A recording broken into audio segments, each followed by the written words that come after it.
Welcome back. All things covered. Like I said, the show is on the road. It's basically our home away from home. They treat us so good here in Minnesota. I love coming back. I'd rather come back in the month of August, September, and then October I might not come back. But we're here. Pat P, my guy joining me here. Good to see you, baby. Look at the end of the desk, man. We got the head man in charge. First-year head coach of the Minnesota Vikings, Coach Kevin O'Connell.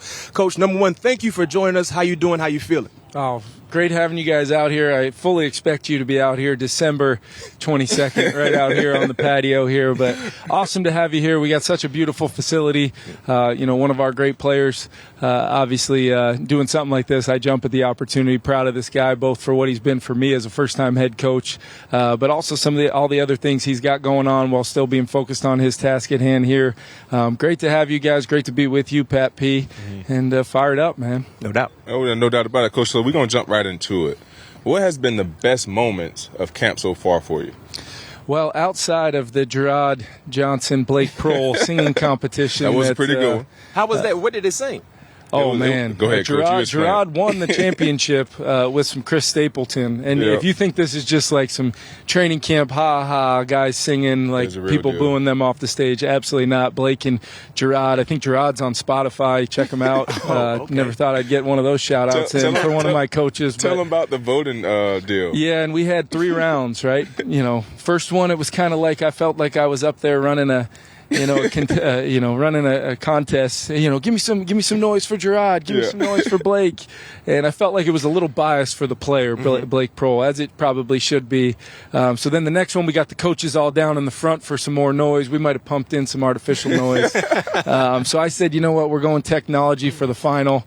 And we went ahead and had a whole app. Players voted on their phones, and Gerard just edged out Blake. But that was one thing. But all jokes aside, when you plan your first training camp, you really think about the development of your team, your systems, offense, defense, special teams, while stressing your guys, trying to get them prepared for the physical grind of a season, but understanding we're going to need our guys, ready to go and feeling at their absolute best. How can we make these guys be prepared but have 17 Sundays or whenever we play this year where we get the best out of our guys and give them the best chance to go out and have success? And I feel like we've done that. How we've practiced, we've gotten a ton of work in. Great work with the Niners last week, and now we'll roll right into the last phase here with the Bronco game coming up, where we still are getting our starters ready to go as well. Coach, when you look at your professional coaching career in the National Football League, you've been a part of some outstanding coaches. When the coaching tree is what we all like to call it. But when you look at some of the people you've been able to learn from, most notably speaking, Sean McVay, what are some things you took away from being under Sean McVay that have led you to this opportunity here in Minnesota? Yeah, I think, what it really validated for me was, and I'm sure Pat and you can attest to this as well, throughout your career you probably would say to yourself, man, I really like that, how Coach did that. Or it just feels like a good environment to come to work every day. The culture feels right. Maybe on some of the best teams you guys have been on, that was something that I felt from day one in Los Angeles. But then fast forward to our second year, into a playoff run and then ultimately a Super Bowl where we didn't win a game in the month of November. And right at the time where most teams and many teams in this league possibly could fall apart from the inside out, we came together stronger and were the best possible version of the Los Angeles Rams when it mattered the most in January and then on into February. So that just confirmed everything, not only about Coach McVay and what he was able to build there, but solidified my football philosophy, my culture philosophy, and let me know that it's possible to do it that way, have that player ownership from some of your great leaders like Pat. And then ultimately, I told our guys a couple times now in training camp, I'm going to be out in front with you every step of the way.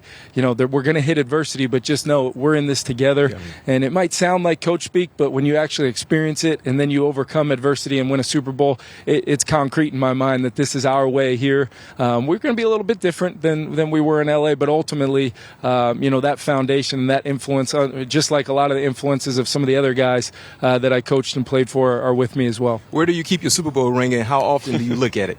Well, I can tell you it is at my house. I'm not going to tell you where in my house. That's fair. But I recently had, my mom and dad in town for our first preseason game. Some family that hadn't seen it yet. I literally flew out there for about 2 hours, got it, and then got back on the plane to come back. So not a lot of my loved ones and friends have seen it yet. It's really remarkable. Yes, it is. But as I told our ownership, as I told Kwesi, it's great, but it's time to go. Try to chase one down here. Right. And that's what we're here to do ultimately. And knowing how difficult it can be, you just want to make sure you got the right kind of people both in the building and guys on your team to do it with.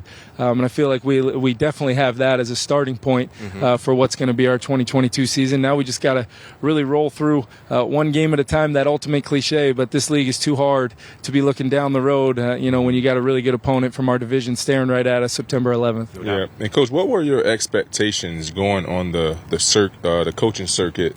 Did you expect to get a job right away? Because so many first-year guys going on that coaching circuit kind of have to wait a couple years. What were your expectations?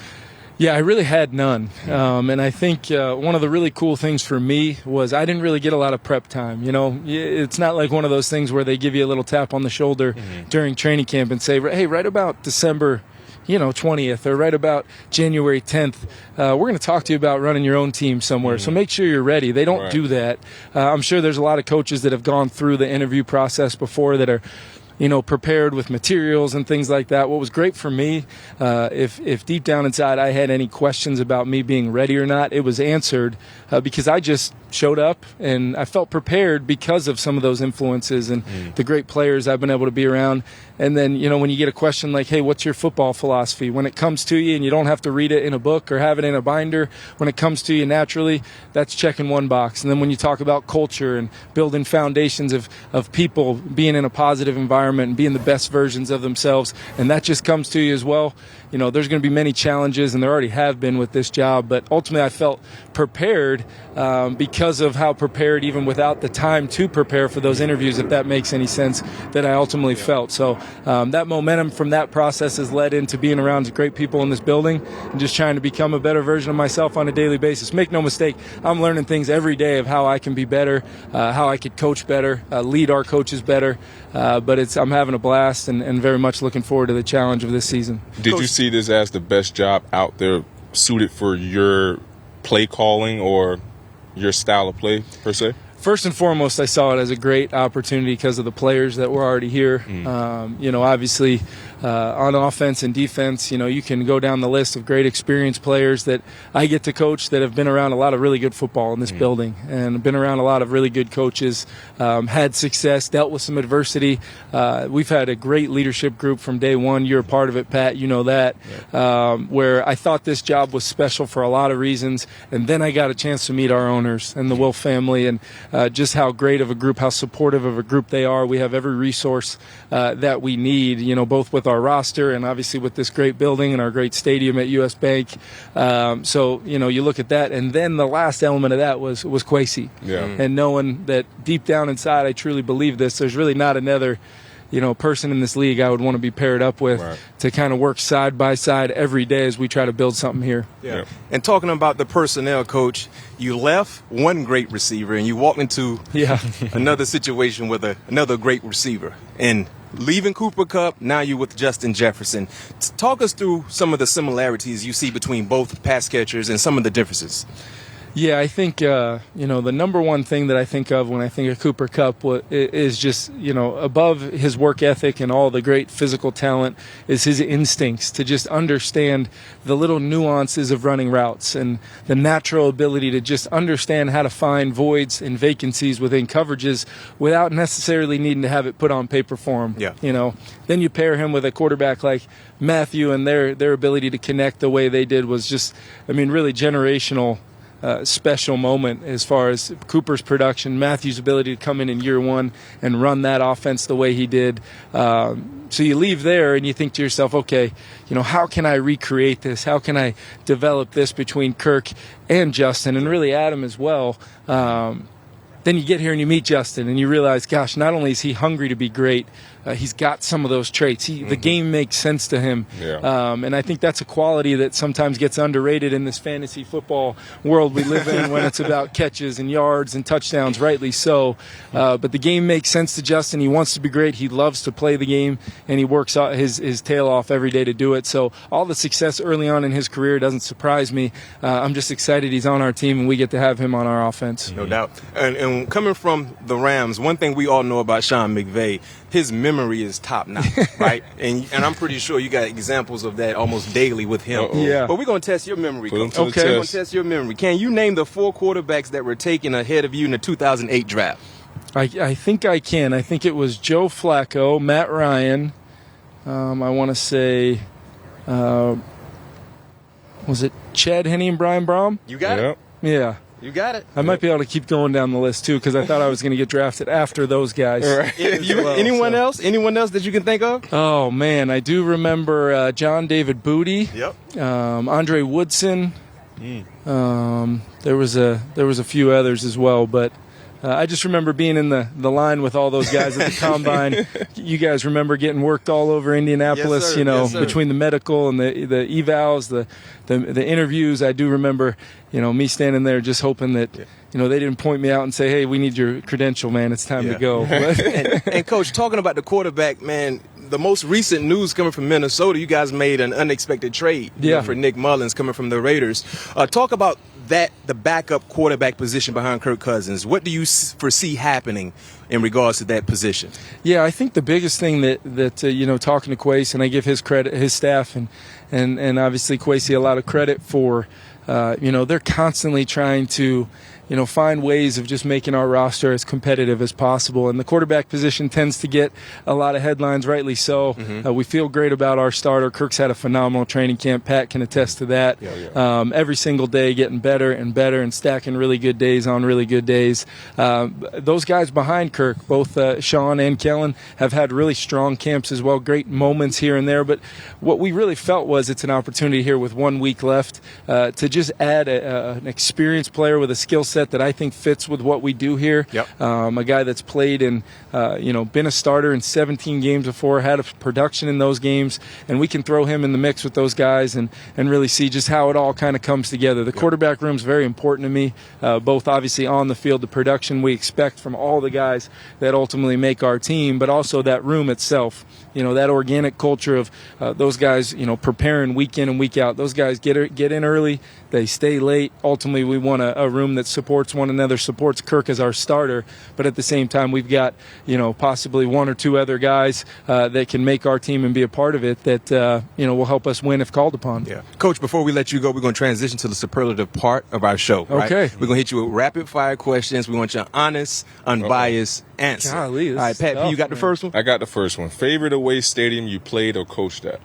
U.S. Bank Stadium, because I technically haven't coached an official. We played our first preseason game there, but I can tell you two games there as a road opponent. It's not fun being on that sideline, but between the SKOL chant and our great fans and just everything game day atmosphere that exists here, it's now my home stadium, but I'm going to cheat that one and say that one. All right, one thing you guys might not know about Coach or remember about Coach is that at one point in time he was a professional athlete and he went to the combine. His combine 40 time was a 4.61.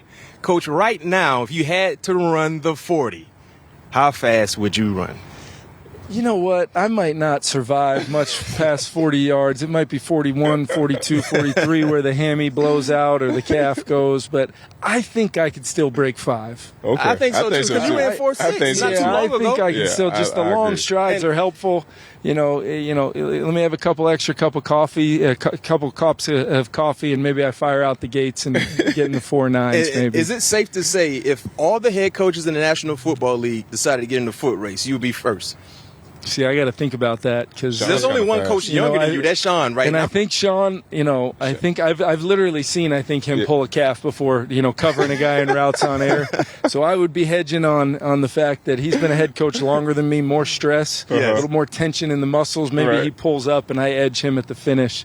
But he would probably say there's no chance that would happen. As he should. Being a competitor. Maybe we can organize that one. No, that would be dope. I do have the long strides on him. Do you guys want to see a head coach race, a head coaching race with some of the elite head coaches in the National Football League. Let us know what you think. I'm sure we're forgetting somebody too. You got to look at the age, number one. Right? So Sean is still the youngest, even though he seems like he's been coaching for 20 years. Yeah, I bet Saleh. Saleh could go a little bit. Saleh, but he's a big body though. Yeah, he might be a little stiff. Yeah, that's right. We got Brandon Staley with the Chargers. Yep. Yeah. I think I got B. He's a good friend of mine. McDaniel down in Miami? Yeah. He got short legs, though. I don't know how fast he can go. He might be quick. Maybe Pat P's old guy Cliff might think he can join the mix, but he was never much of a runner. Exactly. See, you used to be a good athlete. Yeah. Some of those coaches, I don't know how they used to. And Sean played quarterback, too, though. He did. Yeah, Sean ran the triple option. So. Ran the triple, yeah. All right, Coach. We will always pay to see that. Yeah. Last one before we let you go. Best thing about the Vikings fan base? No, I think we experienced it in this stadium at our we had a night practice here. The enthusiasm walking down those steps and walking on the field felt like legitimate game day atmosphere for a night practice where we were just going to work some team drills and kind of go up and down the field a little bit. You felt that, and then that was duplicated and really multiplied at our first preseason game. A lot of times you go to those games preseason, you don't really feel the juice that you would maybe feel in an opener against a divisional opponent like we're going to have in the Packers. But our fans showed out the other night against San Fran and just made me excited for what September 11th, at 3:25 is going to be all about. No question. I mean, I heard it's sold out already. So if you don't have a ticket, man, you might not get a ticket. But, Coach Kevin O'Connell, thank you for joining us. Head coach of the Minnesota Vikings, man. Best of luck to you this season. And at what point in time will we see you hit the gritty? I've done it privately a couple times. It's not quite ready. My son would probably tell you my oldest can hit it pretty good, so maybe I'll let him do it one of these days. Well, how about this? NFC Championship game at home. You guys take care of business. You're going to Glendale, Arizona. You can hit it for the guys. I'd sign up for that right now. So that's what we're going to do. You're going to say right here, all things covered. You win the NFC Championship game, you're doing a gritty on camera. I will say that as long as you promise we're right back here on the patio the week of January. We'll do it. We can make that outside, happen. Ready to roll. I'm pretty sure Your CBS staff is saying no. I'm pretty sure CBS got a bubble jacket for all of us. Scully, scarf. If you're going to hit the gritty and you're going to Glendale, I think we can gut out sub-degree weather, right, Pat P? Yeah. He's thinking about it right now. We said it. We got to make it happen, guys. Coach, thank you again, once again, joining us here. All things covered. Pat P. Bryant McFadden, head coach, Minnesota Vikings, Kevin O'Connell.